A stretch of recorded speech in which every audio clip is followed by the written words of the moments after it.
Sir வணக்கம். வணக்கம் sir, Mayiladuthurai மாவட்டம் இந்தியாவில் இருக்குது. அதே நேரத்தில் வைத்தீஸ்வரன் கோயில் ஒரு சின்ன இடம் தான் அது.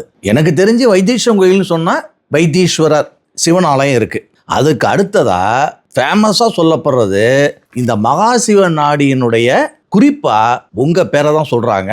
முனைவர் குருஜி ஏ சிவசாமி ஐயா கிட்ட போனால் சிறந்த பலன்களை நாம் பெற்றுக்கலான்ட்டு. இப்போ இந்த நாடி ஜோதிடத்தை பார்க்க வர்றவங்கலாம் எங்களுக்கு தெரிஞ்சு காரில் வரலாம், டூ வீலரில் வரலாம், பஸ்ஸிலலாம் வர்றாங்க. ஆனால் உங்களுக்கு மட்டும் உங்கள் ஆருடத்தை தெரிஞ்சுக்கிறதுக்கு மட்டும் ஹெலிகாப்டர்லேயே உங்கள்கிட்ட இருந்து அந்த பலன்களை படித்து வெற்றிகரமாக வெளியில் போகிறாங்களே சார், அது என்ன சார் காரணம்? எங்களுக்கு ரொம்ப ஆச்சரியமாகவும் இருக்குது, அதே சமயத்தில் ரொம்ப வியப்பாக இருக்குது. சொல்லுங்களேன். உண்மைதான்.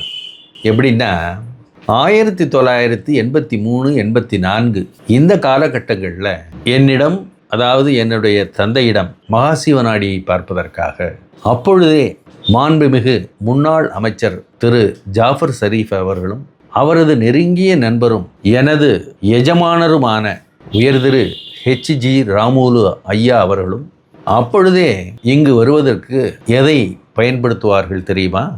ஹெலிகாப்டர் தான் பயன்படுத்துவாங்க. எப்படின்னா, அவர்கள் கோல் மந்திரியாக, அதாவது நிலக்கரி சுரங்கத்திற்குரிய மந்திரியாகவும் இருந்த பொழுது அடிக்கடி ஹெலிகாப்டரிலே நெய்வேலி இறங்கி அங்கிருந்து காரில் பயணித்து எங்களது நாடி ஜோதிட நிலையத்தை அணுகுவது வழக்கமாக இருந்தது. இதெல்லாம் நான் சொல்கிறது 83, 84. பிறகு திரு பங்காரப்பா அவர்கள் சாதாரண சட்டமன்ற உறுப்பினராக இருந்த பொழுது காரில் போவது வழக்கமாக இருந்தது. நாடியின் பலன்களின்படியே அவர் முதல்வராக தேர்ந்தெடுக்கப்பட்ட பிறகு ஹெலிகாப்டரில் வந்தார்.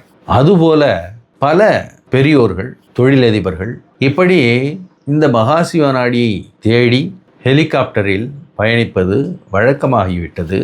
அன்று முதல் இன்று வரை நாடியின் பலன்களை தெரிந்து கொள்வதற்கு ஸ்தான பலம் என்பது மிக முக்கியம். ஆதலால் பெரியோர்கள், அரசியலில் சிறந்தவர்கள், உதாரணத்திற்கு கர்நாடக துணை முதல்வர் டி.கே. சிவகுமார் அவர்கள், ஜாஃபர் ஷரீஃப் அவர்கள், திரு பங்காரப்பா அவர்கள், இதுபோல பல பெரியோர்கள் அவர்கள் எளிதில் செல்ல ஹெலிகாப்டரை பயன்படுத்தி செல்கிறார்கள். நாடி ஜோதிடம் என்பது இப்பொழுது ஒரு வியாபாரமாக ஆகிவிட்டாலும் நாடி ஜோதிடத்திற்காக சுவடிகளை எடுத்துக்கொண்டு அவர்கள் இருக்கும் இடத்திற்கு சென்று பலன்கள் சொல்வது என்பது உகந்ததல்ல. அதற்கு பல சட்டதிட்டங்களும் வழிமுறைகளும் பூஜைகளும் இருக்கிறது. அதன்படி நடந்தால்தான் அந்த பலன்கள் நடக்கும் என்பது குறிப்பிடத்தக்கது. ஆதலால் தான பலத்தை நோக்கி, மூலம் இருக்கும் இடத்தை நோக்கி பெரியோர்களெல்லாம் மூலத்தை தேடி அவர்கள் நேரில் பலன்களை தெரிந்து கொண்டு செல்வது சிறப்புக்குரியது.